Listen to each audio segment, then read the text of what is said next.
For decades, we've been told the future of computing is going to be a computer on your face. But what if it's not about those big, bulky headsets or smart glasses? What if the next great leap in technology is, well, completely invisible? Something floating on a thin film of tears, right on your eyeball. And no, this is not science fiction anymore.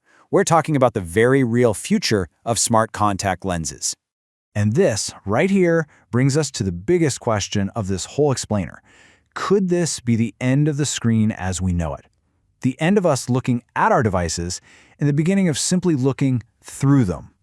It's a massive idea, so let's really break it down.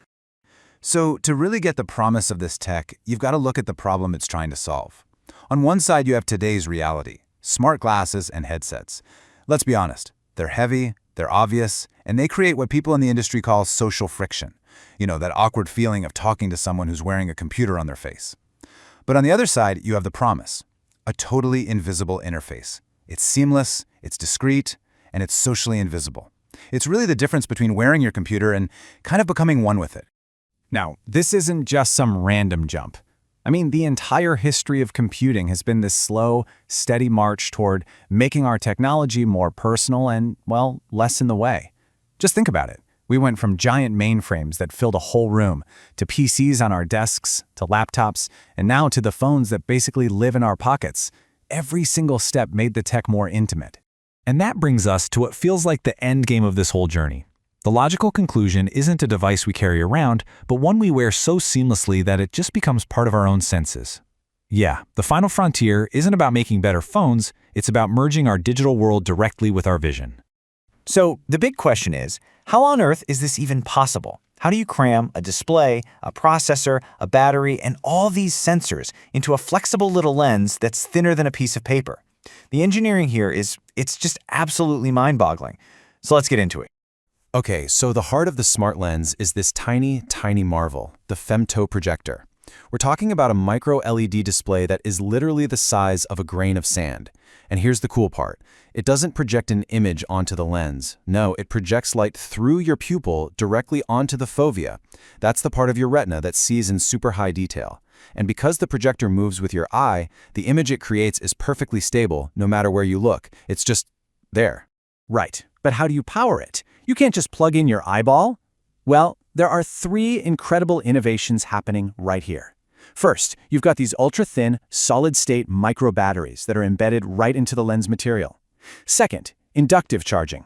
So you just pop the lenses into their case at night and they charge up wirelessly. But the third one, this is where it gets wild, like something straight out of a movie. Biochemical power. Researchers are actually developing fuel cells that can convert the glucose that's naturally in your tears into electricity. Your own body could power your interface. Just think about that. Now, a true smart lens doesn't just show you stuff. It has to understand the world around you, and it has to understand you. And that's where the sensor suite comes in. You've got gyroscopes to track your eye movements, which lets you navigate menus just by looking around. You've got image sensors for computer vision to recognize objects and faces. And maybe most importantly, biometric sensors that can constantly monitor your health. Things like tracking eye pressure for glaucoma or your glucose levels. So, how does all this incredible tech actually come together in the real world? Because this isn't just about getting texts in your field of view. The real applications here are revolutionary. They could give us what feels like, well, real-world superpowers. Before we even get to the cool AR stuff, let's start with what might be the most profound impact. 400 million. That's how many people around the world are living with diabetes. For them, this technology isn't just some cool new gadget, it's a potential lifesaver. And here's why. A smart lens could monitor glucose levels from your tears in real time. That means no more painful, constant finger pricks. For people with glaucoma, it could detect dangerous spikes in eye pressure way before they cause permanent damage. So the key takeaway here is that the first killer app for smart lenses is probably going to be a medical miracle. Okay, now let's talk about that superhuman edge. Imagine you're a surgeon. You could see a patient's vital signs and an MRI overlay just floating right on top of the organ you're operating on. You'd never have to look away to a monitor. Or imagine you're a firefighter and you have thermal imaging projected onto your eyes, letting you see right through the smoke to find people. This is context-aware information when it matters most. And of course, it's going to completely transform everyday life. You could see a glowing line on the sidewalk guiding you to your destination that only you can see. Or you could look at someone speaking a foreign language and see subtitles appear in real time. Or, hey, you could give a presentation, reading your notes from a teleprompter that only you can see, all while keeping perfect eye contact. So who's actually building this future? Well, the race is on, and it's kind of split.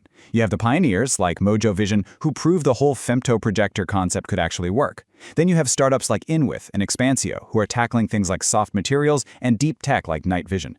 And then, of course, you have the giants, Samsung and Google.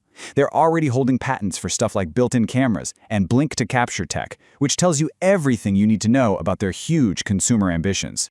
But we have to pause here, because putting a computer directly onto our eye is a massive, massive step, and it comes with some equally massive risks and ethical questions that we absolutely cannot afford to ignore. I really want you to think about this question for a second. We all worry about our phones getting hacked, right?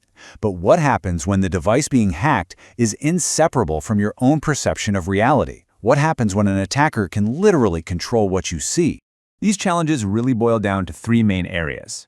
First, privacy. It's a huge one. If someone can record everything they see, how do we ever know if we're being filmed? There's no blinking red light on a contact lens. Second, our actual health. The cornea of your eye needs to breathe. It needs oxygen.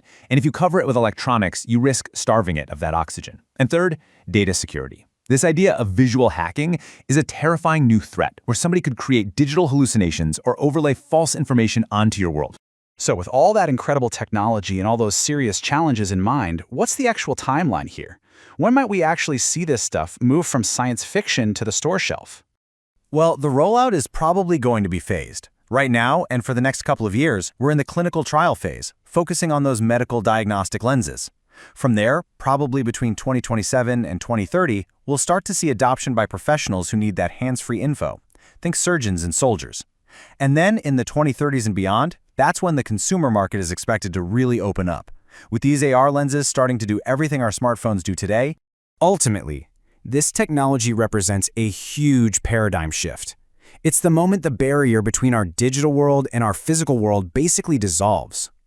So the ultimate question we're left with isn't if this is coming, but what it will mean for all of us when our computers become so intimate, so integrated into our lives that we just forget they're even there.